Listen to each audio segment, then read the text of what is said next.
어느 목사님이 쓰신 책에 교우들이 가장 교회에 오기 싫은 달, 그런 달이 있다는 거예요. 그 달이 5월이라고 말씀을 하셨어요. 교우들에게 가만히 알아보니까 5월이 교회에 오기 제일 싫은 달, 그런 반응을 보이더랍니다. 주로 가정을 주제로 해서 예배를 드리는데 어린이 주일에는 아이들이 없는 가정이 정말 눈물 흘리는 주일이고, 어버이 주일에는 부모님 안 계신 가정이 눈물 흘리는 주일이고, 부부 주일은 홀로 된 가정, 또 부부 문제에 어려움이 있는 가정이 정말 가슴 아픈 주일이고, 5월 한 달 동안 다 행복한 가정에 대해서 설교하는데 행복하지 않은 가정은 말씀 듣기가 너무 괴롭다 하는 거죠. 예수를 믿어도 가정생활에 어려움을 겪는 분들이 많습니다. 오늘 이 시간에도 여기 계신 여러분들 중에 가정으로 인해서 마음이 힘드신 분들, 오늘 여러분에게 하나님께서 주시는 분명한 말씀과 또 여러분의 가정에 대한 소망을 회복하는 기간이 되기를 축복합니다. 혹시 여러분 벌써 마음에 포기하신 분이 있습니까? 절대로 그러면 안 됩니다. 가정의 행복 절대 포기하면 안 됩니다. 그것은 믿음을 포기했다는 말과 같습니다. 예수님은 가정을 완전히 회복시켜 주실 수 있는 분이십니다. 우리를 거듭나게 하시는 분인데 가정이 거듭나지 않고 어떻게 우리만 거듭날 수 있겠습니까? 사실 하나님의 말씀이 가정에 가장 필요한데 또 가장 부담스러운 말씀이기도 합니다. 다른 관계에서는 내가 그저 척하면 넘어갈 수도 있어요. 믿는 척하고 그대로 사는 척하고 하면 돼요. 근데 가족을 도대체 어떻게 그렇게 척하고 넘길 수 있습니까? 하나님의 말씀대로 사는지 안 사는지 어떻게 가족을 속일 수 있나요? 하나님께서 여러분에게 가정 안에서 정말 하나님의 말씀대로 사라지는 역사를 경험하게 해 주실 것입니다. 여러분, 이 부모와 자녀 관계, 예수 그리스도 안에서 놀라우게 변화된다는 말씀을 오늘 하나님이 우리에게 주시고 계신데, 부모와 자녀 관계는 뭐 놀라우게 변화되고 말고 할 여지가 사실 없잖아요. 부모 자녀 관계처럼 좋은 관계가 어디 있습니까? 그런데도 이 부모 자녀 관계에 거듭남이 필요하다면 이유가 뭐지요? 그렇게 잘해준 부모님, 낳아주시고 길러주신 그 부모님에게 자녀들이 회복해야 될 어떤 관계가 왜 생기는 걸까요? 마귀가 역사하는 거예요. 여러분, 여러분의 가정생활 중에 부모님과 관계에 문제가 있다. 절대로 그냥 넘어가면 안 됩니다. 그거는 굉장히 심각한 문제가 있는 거예요. 마지막 날에, 종말의 때, 그때 어떤 일이 벌어질까?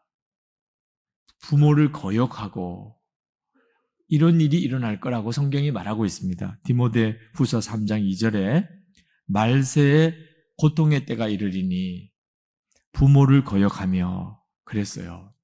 그러니까 여러분, 도무지 있을 수 없는 일이 벌어지는 일이 바로 자녀들이 부모를 거역하는 겁니다. 이런 일이 왜 일어나나? 마귀가 역사하고 있는 거예요. 그러니까 여러분, 이 일을 그냥 넘기면 안 된다는 겁니다. 절대로 작게 생각하면 안 됩니다. 하나님이 우리에게 복을 주실 때 부모와의 관계가 바로 되어 있지 않으면 하나님 우리에게 복을 주시지 못해요. 2절 3절 말씀을 보세요. 내 아버지와 어머니를 공경하라. 이것은 약속이 있는 첫 계명이니 이로써 내가 잘되고 땅에서 장수하리라. 하나님과의 관계가 부모와의 관계와 밀접하게 관련이 있습니다. 그러므로 여러분 중에 혹시 부모님과의 관계에 문제가 있으면 시부모님 또는 처가 부모님하고 마찬가지죠. 다 공이 부모님과의 관계에 문제가 있다면 여러분 이건 심각한 문제가 생긴 겁니다.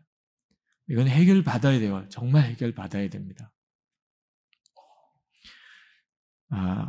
오늘 주신 말씀을 보면 자녀들아 주 안에서 부모에게 순종하라. 부모는 주의 교훈과 훈계로 자녀를 양육하라. 그렇게 말씀했습니다. 근데 부모에게 주 안에서 순종하라는 말씀이 무슨 뜻일까요? 이 말씀의 진정한 의미는 부모님에게 순종하더라도 우리 힘으로는 순종이 안 된다는 거예요. 아무리 순종하고 싶어도 우리 마음이 그것을 허락지 않을 때가 있다는 겁니다. 그래서 주님 안에서 순종을 해야 된다는 거예요.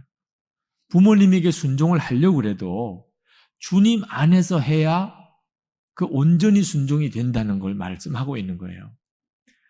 어느 분이 쓴 글 하나를 제가 읽어드릴 테니까 여러분이 공감이 되시는지 한번 들어보시기 바랍니다.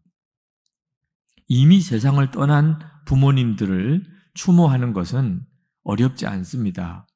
돌아가신 부모에게 불효자는 없습니다.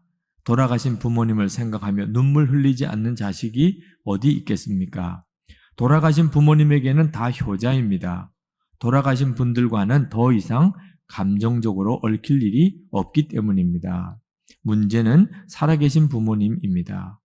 사람들은 살아계신 부모님에 대해서 미묘한 이중 감정에 얽혀 시달립니다. 부모는 끝없이 파고들고 싶고 끝없이 찾고 싶은 고향 같은 존재입니다. 그런가 하면 부모는 어떻게 하면 멀어질 수 있을까 하고 생각하는 족쇄와 같은 존재이기도 합니다. 살아계신 부모님들과는 감정적으로 얽힐 수 있는 가능성이 많기 때문입니다. 여러분, 이 글이 공감이 되세요? 아마 그런 분들이 많으실 겁니다. 마땅히 부모님은 내가 순종해드리고 공경해드려야 될 분이면서 동시에 또 부모님은 내게 상당히 부담스러운 존재로 느껴지는 것이 왜 그렇지요? 어떤 문화권에서도 부모님을 공경하는 것에 대해서는 다 똑같습니다. 어떤 종교도 어떤 나라 족속도 자녀들은 마땅히 부모를 공경하라고 가르칩니다. 그런데 문제는 그런 가르침이 누구나 다 수긍하고 다 옳다고 여기면서도 어느 사회나 효자보다 불효자가 많습니다. 그 말은 이 머리로 안다고 그대로 사라지는 게 아니라는 거죠. 많은 자녀들이 부모님에 대해서 순종하고 공경하기보다는 부모님에 대해서 분노하고 섭섭해하고 부모님에 대해서 아주 증오하고 심지어 복수하려고 하는 그런 자녀들도 너무나 많습니다. 배워서 되는 문제가 아니에요. 부모에게 효도하라는 것은 더 이상 가르칠 필요도 없는 내용이지만 안다고 그대로 사라지는 게 아니란 말입니다. 이유는 마음의 상처 때문입니다. 많은 자녀들이 부모로부터 마음의 상처를 가지고 삽니다. 그러니까 부모에 대해서 마음이 둘로 갈라지는 거예요. 마땅히 공경해야 되지만 한편으로는 부모에 대한 원망이 마음에 있고 부모님에 대해서 부담스럽게 생각하는 거죠. 낳아주고 길러준 은혜 수도 없이 들어도 내 마음이 이상하게 그 문제에 대해서 열려지지 않는데 어떡하냐 말입니다. 자녀들에 대한 문제도 마찬가지예요. 주의 교훈과 훈계로 자녀를 양육하라 그랬는데 저는 처음에는 주의 교훈과 훈계라고 하는 것이 성경 내용인 줄 알았어요. 성경에 있는 내용을 자녀들에게 잘 가르치라. 교회 다니게 하고 예배 드리게 하고 성경 가르치고 그리고 기도하게 하고 그렇게 가르치는 것을 주의 교훈과 훈계로 가르치는 것인 줄 알았어요. 근데 그것은 종교 생활을 가르치는 것이었어요. 그건 자녀들에게 전혀 복음이 아니에요.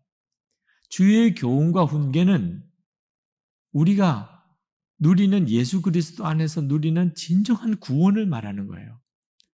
속죄의 기쁨을 가르치라는 거예요. 예수님과 동행하는 말할 수 없는 놀라운 삶, 하나님의 뜨거운 사랑, 하나님의 나라에 대한 소망, 그 놀라운 것을 가르치라는 거예요. 자녀들에게 전해주라는 거예요. 그 점에 대해서 제가 제대로 알지 못했기 때문에 저는 저희 딸들에게 미안해요. 제가 저희 딸들이 어릴 때 그것을 제대로 가르쳤을까? 말로만 신앙생활 잘하라고 했지.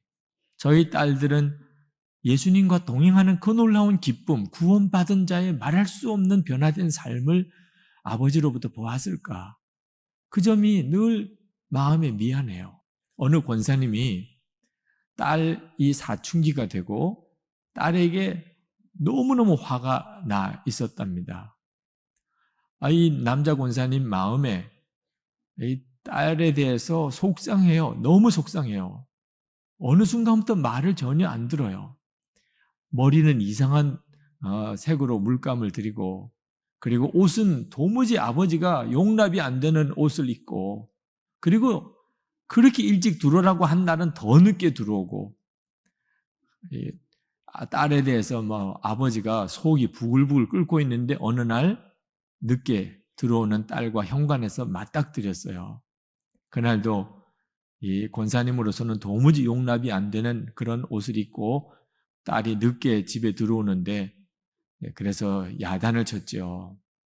그랬더니 딸의 안색이 확 일그러지는데 이 권사님이 도무지 더 이상 감정을 주체를 못해서 그 딸에게 뺨을 때렸어요. 그랬더니 그 딸이 얼굴이 굳어지고 그냥 부들부들 떨면서, 아버지, 나는 지금까지 아버지에게서 한 번도 예수님의 모습을 본 적이 없어요. 그리고는 자기 방에 들어가서 문을 쾅 닫아버리고 들어가 버렸어요. 이 권사님이 얼마나 충격을 받았는지, 딸이 대든 것도 충격이지만 뭐라고 말을 해줘야 될지 모르겠는 거예요. 나는 지금까지 아버지에게서 한 번도 예수님의 모습을 본 적이 없다고 한 그 딸의 말에 이 권사님이 뭐라고 말을 해줘야 될지. 방에 들어와서 털썩 주저앉았는데 눈물이 나더래요. 딸의 말을 듣고 아버지가 우는 거예요. 근데 처음에는 그냥 눈물만 나더니 나중에는 통곡을 했습니다. 정말 통곡을 했대요. 통곡을. 마음이 좀 가라앉고, 그리고 하나님 앞에 고백을 했어요. 하나님, 예수님의 모습을 갖지 못한 이 죄인을 용서하소서. 그리고 딸의 방에 갔습니다. 노크를 했어요. 아버지가 노크하는 줄 알고 딸이 문을 열었습니다. 얼굴은 굳어서 또 아버지가 뭐라고 막 야단칠 거라고 생각하고 문을 열었는데, 이 권사님이 딸아, 내가 잘못했다. 그러고는 딸 앞에 무릎을 꿇었어요. 내 아버지를 용서해라. 너에게 예수님의 모습을 보이지 못한 걸 용서해라. 그리고 막 우시는 거예요. 이 딸이 너무 당황했어요.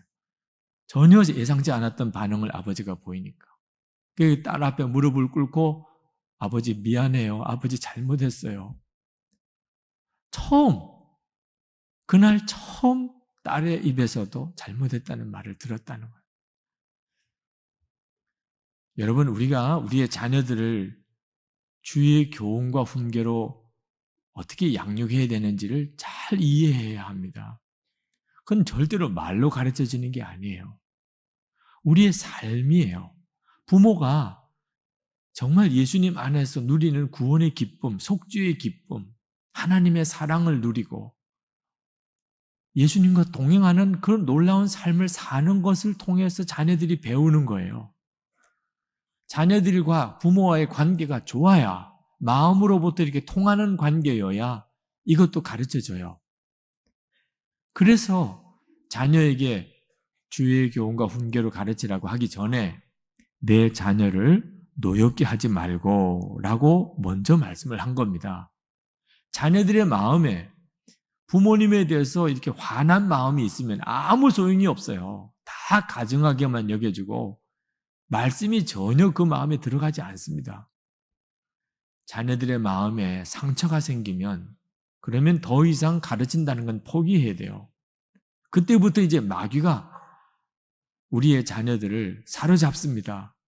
마귀가 원하는 대로 끌고 가요. 부모로부터 받은 상처 때문에. 그러므로 자녀들의 마음속에 상처를 남기지 말라는 겁니다. 자녀를 기르려면 부모가 마음의 상처를 치료해야 돼요. 이거 해결받아야 돼요. 그렇지 않으면 나도 원하지 않는 상처를 내 자녀들에게 심어줍니다. 부모님을 향하여 마음으로 순종이 안 돼요. 그리고 그 상처가 자녀에게 물려지니 이러고 어떻게 복 있게 사나 말입니다. 하나님께서 건드리지 않은 우리의 삶 속에서 건드리지 않는 것이 우리의 마음이에요. 모든 것 다 하나님 마음대로입니다. 내 생명도 하나님이 가져가시기도 하고 주시기도 하세요. 내 가지고 있는 소유 다 하나님 마음대로 가져가기도 하시고 주시기도 하세요. 그런데 내 마음만큼은 하나님도 절대로 임의로 하지 않으세요. 우리에게 우리 스스로가 하나님께 순종해 오기를 주님이 원하시지 절대로 강제하지 않으십니다. 그런 마음을 우리는 죄짓고 마귀에게 다 넘겨버렸어요. 저는 사는 동안 내가 생각하는 대로 사라질 줄 알았어요. 내가 이렇게 살리라. 그러면 그렇게 사라질 거라고 생각했어요. 그런데 내가 생각하는 대로 사는 게 아니고 내 마음이 어떠냐에 따라 내 인생이 결정되더라고요. 결국은 내 인생은 내 마음이 이끄는 대로 가는 거예요. 그런데 이 마음이 엉망진창입니다. 마음이 병들어 있어요. 그래서 우리 인생이 우리 스스로가 생각하기에도 비참한 겁니다. 특히 부모와 자녀와의 관계가 더 그렇지요. 여러분, 마음이 병든 사람은요, 자기만 괴로운 게 아닙니다. 주변에 가까운 사람들을 다 마음이 병들게 해요. 여러분, 집에 가족 중에 누가 우울한 사람이 있으면 그러면 가정 식구들이 다 그날 다 우울해요. 여러분, 마음의 상처가 치유되어야 비로소 부모님을 진정으로 순종할 수 있어요. 주 안에서 순종하라. 그 말은 예수님 안에서란 뜻인데 예수님을 구주로 영접하면 어떤 일이 벌어지니까 그렇게 말씀하는 거죠. 내 마음이 치료가 돼요. 부모님과 사이에 있었던 마음의 상처가 깨끗하게 치료돼요. 그래서 부모님을 진심으로 순종할 수 있게 돼요. 예수님은 마음을 치료하시는 분입니다.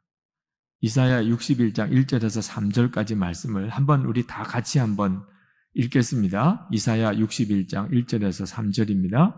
주 여호와의 신이 내게 임하셨으니 이는 여호와께서 내게 기름을 부으사 가난한 자에게 아름다운 소식을 전하게 하려 하심이라. 나를 보내사 마음이 상한 자를 고치며 포로된 자에게 자유를, 갇힌 자에게 노임을 전파하며 여호와의 은혜의 해와 우리 하나님의 신원의 날을 전파하며 모든 슬픈 자를 위로하되 무릇 시온에서 슬퍼하는 자에게 화관을 주어 그 죄를 대신하며 희락의 기름으로 그 슬픔을 대신하며 찬송의 옷으로 그 근심을 대신하시고 그들로 나의 의의 나무 곧 여호와의 심으신 바 그 영광을 나타내실 자라 일컬음을 얻게 하려 하심이라. 아멘. 예수님이 어떤 분이신가에 대한 예언의 말씀을 하고 계세요. 한마디로 말하면 우리의 마음에 상한 것을 고쳐주시는 분이라. 예수님이 우리 마음에 오셔서 우리 마음에 상한 것을 고쳐주시는 분이세요. 여러분, 정말 예수님 영접하는 것은 얼마나 놀라운 축복인지 모릅니다. 예수님이 십자가에 지실 때 그때 예수님의 마음은 정말 썩어질 대로 썩어졌어요. 예수님은 우리가 마음의 상처를 겪을 모든 것을 다 담당하셨어요. 미움, 원망, 배신, 수치심, 고통, 슬픔, 근심, 거절감, 예수님은 십자가에서 다 당하셨어요. 그렇기 때문에 예수님께서 우리의 마음속에 있는 어떤 상처도 다 고치실 수 있는 거예요. 예수님이 그것을 십자가에 완벽하게 처리하셨기 때문입니다. 그래서 우리가 예수 믿을 때 옛사람이 예수님과 함께 죽어진다고 하는 말은 내 마음속에 정말 지긋지긋하게 내 속에 자리 잡고 나를 계속해서 괴롭히는 이 마음의 상처가 깨끗하게 녹아진다는 뜻이에요. 더 이상 마음의 상처 때문에 다른 사람도 상처 주고 사는 사람이 아니고 이제는 완전히 마음이 치유된 자로서 하나님의 축복의 통로로 살게 된다는 뜻입니다. 예수님께 우리 자신을 다 드리고 나면 그러면 예수님은 우리를 마음 깊은 곳에서부터 완전히 우리를 새로 만드십니다. 그리고 되어지는 변화 중에 하나가 부모와 자녀와의 관계의 변화예요. 마음으로부터 부모님께 순종하게 되고 마음의 상처가 다 없어졌으니까. 그리고 그렇게 충만한 기쁨으로 살아가는 그 모습을 그대로 자녀들에게 물려주네요. 그러니 우리 가정에 축복의 장애물이 완전히 무너지는 거죠. 내가 하는 게 아닙니다. 베드로전서 4장 11절에 보면 만일 누가 말하려면 하나님의 말씀을 하는 것 같이 하고 누가 봉사하려면 하나님이 공급하시는 힘으로 하는 것 같이 하라. 이는 범사에 예수 그리스도로 말미암아 하나님이 영광을 받으시게 하려 함이니 그에게 영광과 권능이 세세에 무궁하도록 있느니라. 아멘. 예수님께서 내게 할 말을 주시고 예수님께서 내게 어떻게 행동하라고 인도하세요. 여러분이 예수님처럼 하려고 애쓸 필요도 없습니다. 여러분이 진짜 예수님을 영접하면 예수님이 여러분 안에서 여러분을 통하여 부모님을 섬기고 그리고 자녀를 축복하게 합니다. 우리가 할 일은 오직 하나예요. 진짜 예수님을 영접하는 거예요. 여러분, 오늘 저는 여러분에게 꼭 전도하는 심정으로 말씀을 드리고 싶어요. 예수님을 영접하세요. 가정생활이 어렵습니까? 왜 우리 집은 이런가? 아직도 마음이 힘드십니까? 그렇다면 정말 예수님을 영접하세요. 여러분의 주님으로, 왕으로 그렇게 영접하세요.